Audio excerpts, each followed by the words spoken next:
এসো এসো মন্ত্রী এসো, বিজয়ের মিষ্টিমুখ করো। আগে মহারাজ, আমায় সবার আগে কেন? আপনি রাজ্যের মন্ত্রী বলে কথা, মহারাজের পরেই তো আপনার স্থান। রানীর মুখে সুনাম শুনে মন্ত্রী পেলেন সুখ, মিষ্টির লোভে তাই খুলছেন তার মুখ। আরে আমি তো ভুলেই গিয়েছিলাম, আমার তো মন্ত্রী মশাইয়ের সাথে কোলাকুলি করাই হয়নি। আসুন মন্ত্রী মশাই, এই বিজয়ের দিনে একটু কোলাকুলি হয়ে যাক। ওরে বাবা রে, কি জোরে ফেলে দিল আমাকে! ওরে বাবা রে, বাবা রে! সে কি মন্ত্রী মশাই, উল্টে গেলে হবে? ধুলো ঝেড়ে উঠে পড়ুন। থাক থাক থাক, আর হাত বাড়াতে হবে না। জুতো মেরে গরু দান হচ্ছে। ওরে বাবা! আচ্ছা, আর রাগ করবেন না, আসুন কোলাকুলিটা সেরেই নি। থাক থাক, অনেক হলো। মুখেই বলি, প্রত্যেককে শুভ বিজয়া। শুভ বিজয়া, শুভ বিজয়া, শুভ বিজয়া।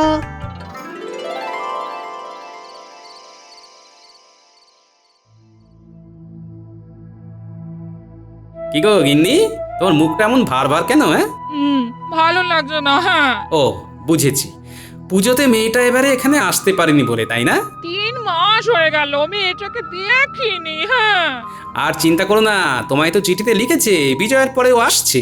হ্যাঁ, কিন্তু কবে যে আসবে? তবে মেয়ে একা এলেই ভালো, জামাইটা এলেই যত ঝুঁকি। অমন করে বলো না, হিরে টুকরো জামাই আমার। সে কিসের টুকরো তা তো কেবল আমিই জানি গিন্নি। যাকে খেতে দাও, খেতে দাও। হ্যাঁ হ্যাঁ দি, এই অনেক রাত হলো, দিদি।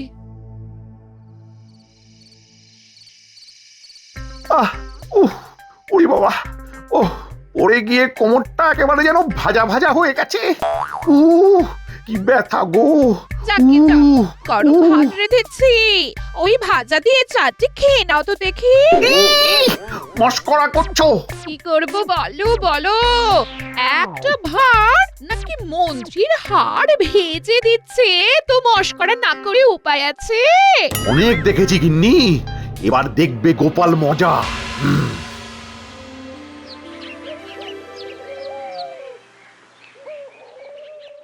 আমাদের ভোজন পর্ব তাহলে কবে শুরু হচ্ছে? আরে আরে হবে হবে, খাওয়া দাওয়া আনন্দ সবই হবে, তবে তার আগে যে আসন্ন লক্ষ্মী পুজো আছে সে কথা সকলে ভুলে গেলে নাকি? না না, সে কি করে ভুলবো মহারাজ। রাজবাড়ির গোবিন্দভোগ চাল, সোনামুগ ডালের গরম ধোঁয়া ওঠা খিচুড়ি, সাথে ওই 5 মেশালি সবজির লাবড়া, এতেই জিভে জল, সাথে পাঁপড় আর তেঁতুলের অম্বল। দেখো, বাড়িতে তো যেমন প্রতি বছর লক্ষ্মী পুজো হয়, এবারেও ঠিক তেমন ভাবেই হবে, কিন্তু এবারে আমি অন্য কিছু চাই। কি চান মহারাজ? আমি চাই তোমরা প্রত্যেকে এবার ঘরে ঘরে লক্ষ্মী পুজো করো। ওরে বাবা, দুর্গা পূজায় কাপড় জামা কিনে ট্যাগ একেবারে ফাঁকা। তাতে কি হয়েছে? জমানো পয়সায় জমিয়ে পুজো করবে। তুমি যা কিট্টে, তাতে তোমার জমানো অনেক আছে। শোনো, যার বাড়ির পুজো সবচেয়ে অভিনব হবে তাকে আমি পুরস্কার স্বরূপ 2000 মোহর দেব। তাহলে তো কোনো কথাই নেই। আমিও তাহলে এবার পুজো করব।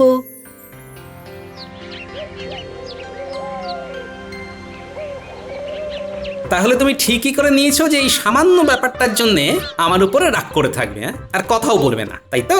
ঠিক, এটা একটা খুবই সামান্য ব্যাপার, তাও তুমি এমন কিপটে যে আমার ইচ্ছেটার মূল্যই দিতে চাইছো না। গিন্নি, আমি শুধু এটাই বলতে চাইছি যে পুজোতে তো অনেক খরচ হয়েছে, তাই লক্ষ্মী পুজোটা এবারে না করে সামনের বার থেকে করো। মাকে আমি স্বপ্নে দেখেছি, তাও তুমি অমন কথা বলছো? একটু নমনম করেও কি তুমি পুজোটা করতে পারবে না? গিন্নি, পুজো করতে হলে নমনামো কেন, ভালো করেই করবে। তবে এবারে যেহেতু ভেবেছি ঘরটাকে আর একটু বাড়াবো, তাই বলছিলাম সামনের বার থেকে পুজো করার কথা, কারণ সামনের বার এই বিপুল পরিমাণ খরচাটা হবে না। বুঝেছি বুঝেছি, তুমি হলে হাড় কিপটে একটা লোক, তোমাকে বলার থেকে কিছু না বলাই ভালো। হ্যাঁ, কি হলো এবার? ওদিকে মহারাজ, এদিকে গিন্নি, সবাই একসাথে লক্ষ্মী দেবীকে নিয়ে পড়লো কেন রে বাবা? উফ!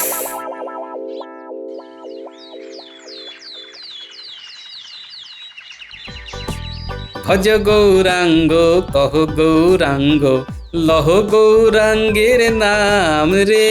আরে ও গোপাল, গোপাল, এত সকালে কোথায় যাচ্ছ? আরে তোমরা তা আবার সকলে দল বেঁধে, কি ব্যাপার? হ্যাঁ, আমরা সবাই একসাথে লক্ষ্মী প্রতিমা বানানোর ফরমাশ করতে যাচ্ছি। তো বিশাল ব্যাপার, তোমরা সকলে মায়ের পুজো করছো। মহারাজ খুব খুশি হবেন। সব থেকে ভালো লাগলো বিজ্ঞানী, তুমিও পুজো করছো দেখে। ভাবলাম মাকে পুজো করলে যদি মঙ্গল হয় তাহলে সামান্য ফল প্রসাদ দিয়ে পুজোটা করেই ফেলি। তা ভাইয়া, তুমি কি পুজো করছো না? না ভাইয়া, আসলে বাড়িটা বাড়াবো তো, তাই আর পুজোর খরচাটাতে গেলাম না, বুঝলে। গোপাল, বলি কি, পুজোটা করেই ফেলো। একবার যদি তুমি পুজো করে 2000 মোহর পুরস্কার পেয়ে যাও তাহলে তো অনায়াসেই বাড়ির কাজ করিয়ে নিতে পারবে। হ্যাঁ হ্যাঁ, আর পুজো করাতে অত ব্যয় হবে না। আর দেখছো না, আমরাও সবাই পুজো করার সিদ্ধান্ত নিয়েছি। আমি যে পুজো করছি সেটাই আমার পুজোর অভিনবত্ব। হ্যাঁ। চলো তবে বন্ধু গোপাল, প্রতিমার ব্যাপারটা সেরে আসি সকাল সকাল। না, পুজোটা তাহলে করেই ফেলি। ওদিকে গিন্নিও বলছিল, আর এদিকে এরাও সবাই করছে, আর মোহর জিতলে তো কথাই নেই।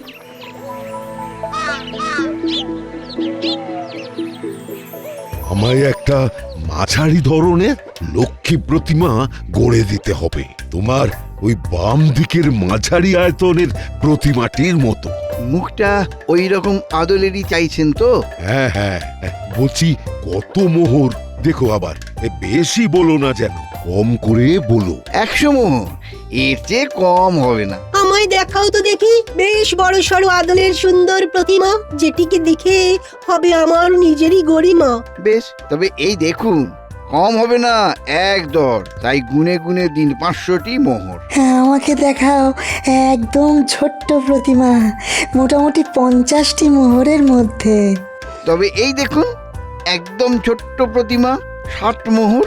আমাকে দেখাও তো তোমার হাতে গড়া লক্ষ্মী দেবীর একদম সেরা মূর্তি, সেই আদলেই আমি বানাতে দেবো আমার দেবী মূর্তি। এইবারে গোপালের কি ফুর্তি। ও সাবাস সাবাস গোপাল। সাবাস গোপাল, সাবাস।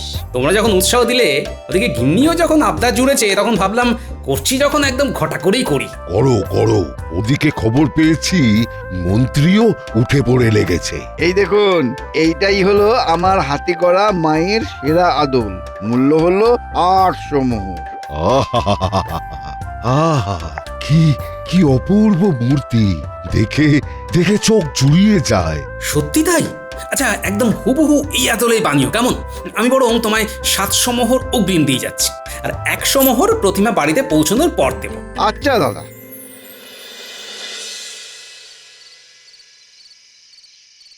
গিন্নি, ও গিন্নি, আরে তুমি আর আমার উপর রাগ করে থাকতেই পারবে না। বাবা, বাবা শ্বশুর, বাবা। ওরে বাবা, এসে গেছে ওষুধ। কিছু বললে বাবা? না, আর কিচ্ছু বলিনি। তোকে দেখে যে কি আনন্দটাই না পেলাম। সারাটা পুজো তোকে আমি আর তোর মা না দেখতে পেয়ে কি যে কষ্ট পেয়েছি। তুই তোর বাবাকে বলে দে আমার দুঃখ কষ্ট সম্পর্কে ওনাকে আর না ভাবলেও চলবে। হ্যাঁ বাবা শ্বশুর, আমাকে দেখে বুঝি আপনি খুশি হননি?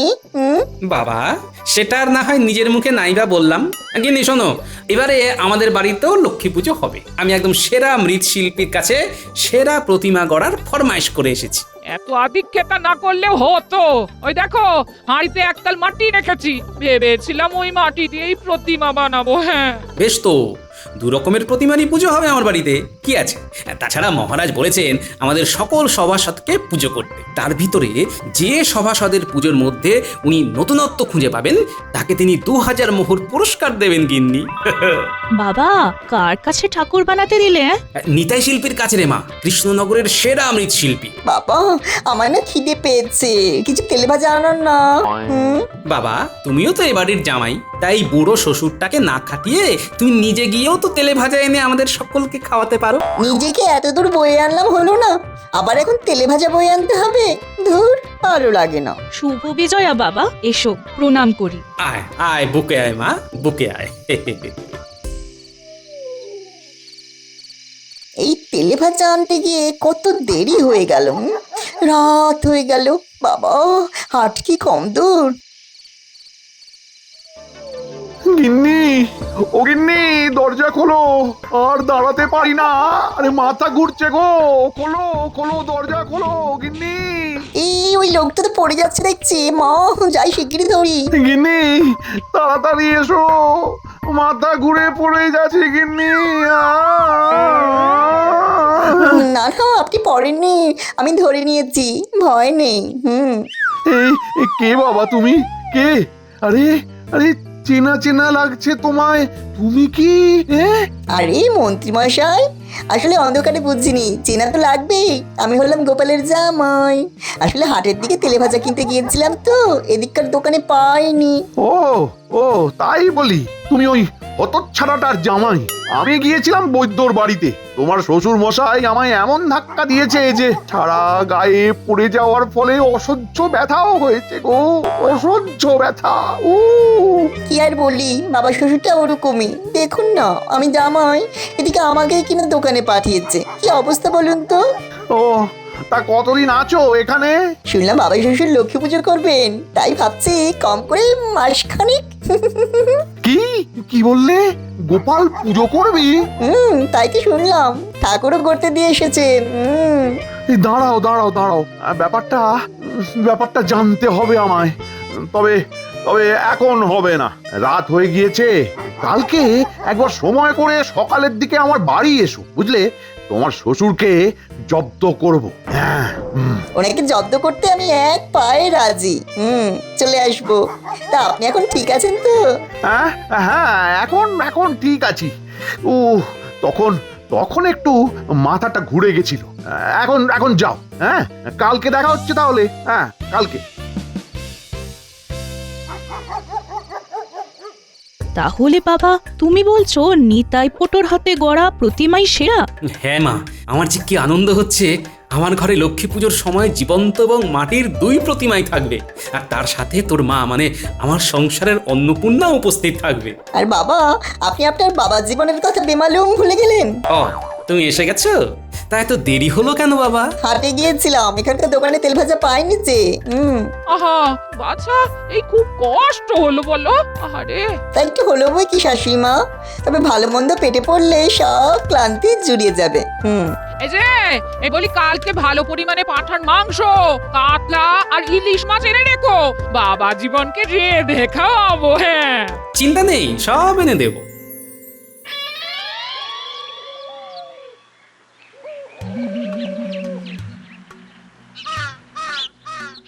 মন্ত্রীমশাই, ও মন্ত্রীমশাই, বাড়ি আছেন?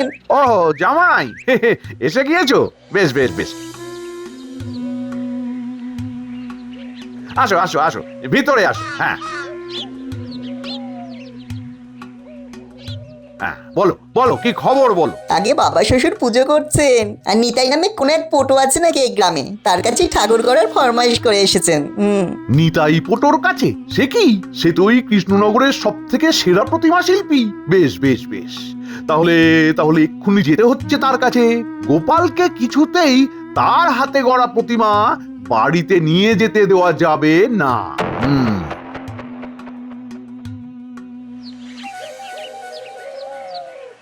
নিতাই, ও নিতাই, দোকানে আছো নাকি?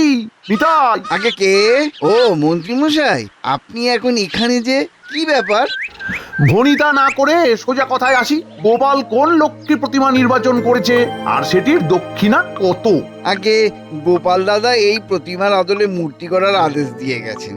এইটির দক্ষিণা হলো 800 মোহর। উনি 700 মোহর অগ্রিম দিয়ে গেছেন। বেশ বেশ বেশ, আমি তাহলে আরো 50 মোহর অতিরিক্ত দিচ্ছি, ঠিক আছে? নতুন প্রতিমা গড়া হলে সেইটা যেন গোপালের বাড়ির বদলে আমার বাড়ি পৌঁছায়, কেমন? না না না, এই অন্যায় আমি করতে পারবো না। না, অত কথা আমি শুনতে চাই না নিতাই। তুমি যদি নিজের 12টা না বাজাতে চাও, তাহলে আমার কথা মতো কাজ করো। মনে রেখো, বাঙালির পুজো কিন্তু সারা বছর লেগেই থাকে। বুঝে গেছি বুঝে গেছি। প্রতিমা সম্পূর্ণরূপে তৈরি হলে আপনার বাড়িতেই পৌঁছে যাবে মন্ত্রী মশাই। এই নাও মোহরের থলি। আজ তাহলে আসি। আমিও তাহলে আসি মন্ত্রী মশাই, সন্ধ্যায় দেখা হবে। এখন একটু শ্বশুর বাড়িতে গিয়ে কচি পাঠার ঝোল খাই। দাদু, তোমার সাথে শহরে গিয়ে বেশ ভালোই লাগলো। শহরে গেলে কত বড় বড় বাড়ি গাড়ি দেখতে পাওয়া যায়। হ্যাঁ, ওই জন্যই তো তোদের নিয়ে গেলাম। এই গুলটে, এখনো তো হাতে একটু সময় আছে। ওই গাছের পিছনে ফাঁকা জায়গায় একটু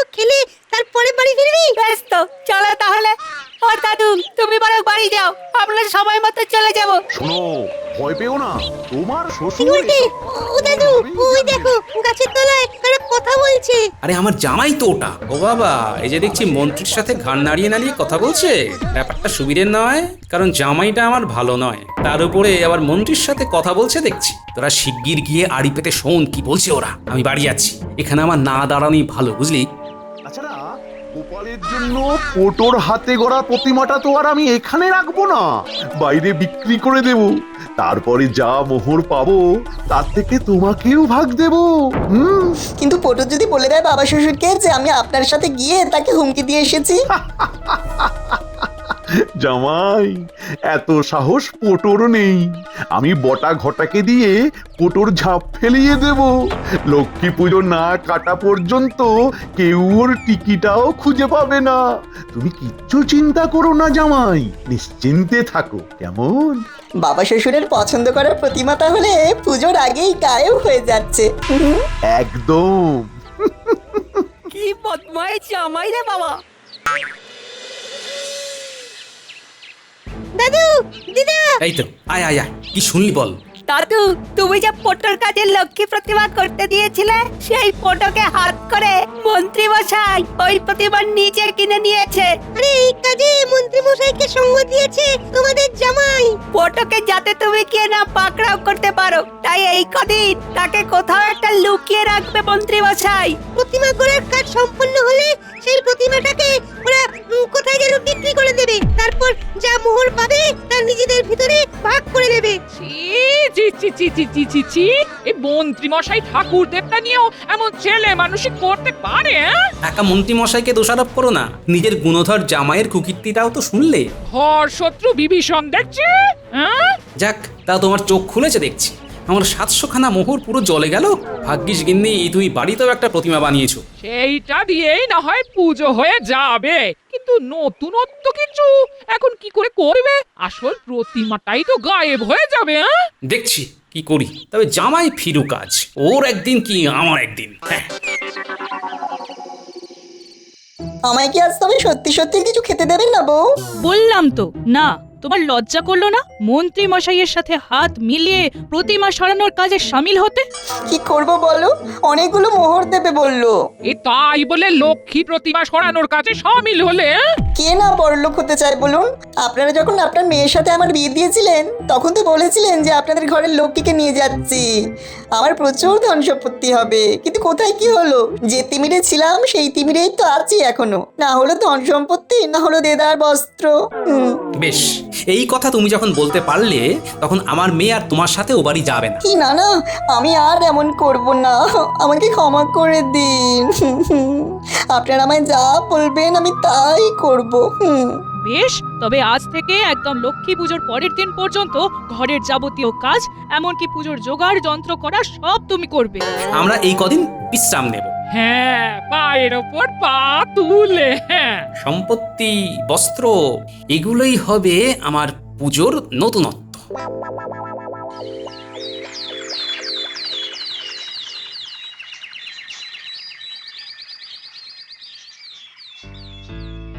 বাহ বাহ মন্ত্রী মশাই, অপূর্ব হয়েছে আপনার লক্ষ্মী প্রতিমা। খিচুড়িটাও অসাধারণ। মহারাজ, তাহলে এখনো পর্যন্ত সবার থেকে আমি এগিয়ে তো মহারাজ? এগোনো পেছনোর ব্যাপারটা মাথা থেকে ঝেড়ে ফেলুন মন্ত্রী মশাই। এটাই ভাবুন যে আপনারা কি সুন্দর আমাদের এক কথাতেই কেমন পুজো করলেন। চলুন তাহলে সবাই এবারে গোপালের বাড়ি যাই।